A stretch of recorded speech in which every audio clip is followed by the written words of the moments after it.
Welcome to K Day 2 in the Incy alphabet. We're continuing on with our yelling letter.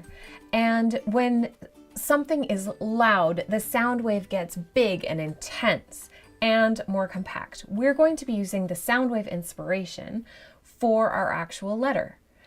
That means that our upstrokes and downstrokes are just going to be jagged lines like a sound wave. So you're going to want to most likely turn your page so that you can simply scribble up and down like a crazy yell sound wave within that area that you had marked as a downstroke.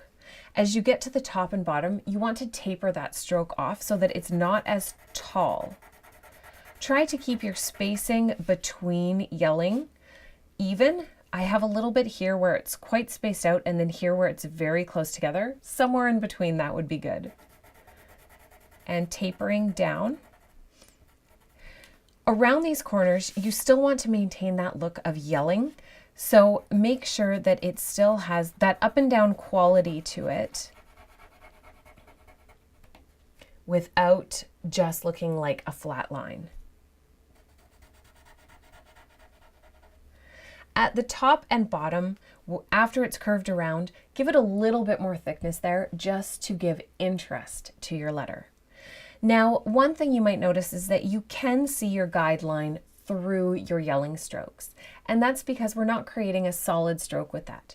If you want that not to show up, you're going to want to lightly, very lightly, because we want to keep these as guidelines, erase the lines that you drew in, so that you have a base to go off of, but perhaps not a base to see through. Now again, turn your page so that your yelling line is going to move horizontally across the page, which means you can do vertical strokes. And then put in those areas of thick and thin. Turn so that your next area is horizontal. And again, add your yelling.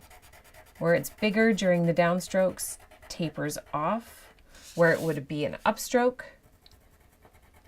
and then with a little bit more of a yell, that's sort of like that last kick at the can right at the end.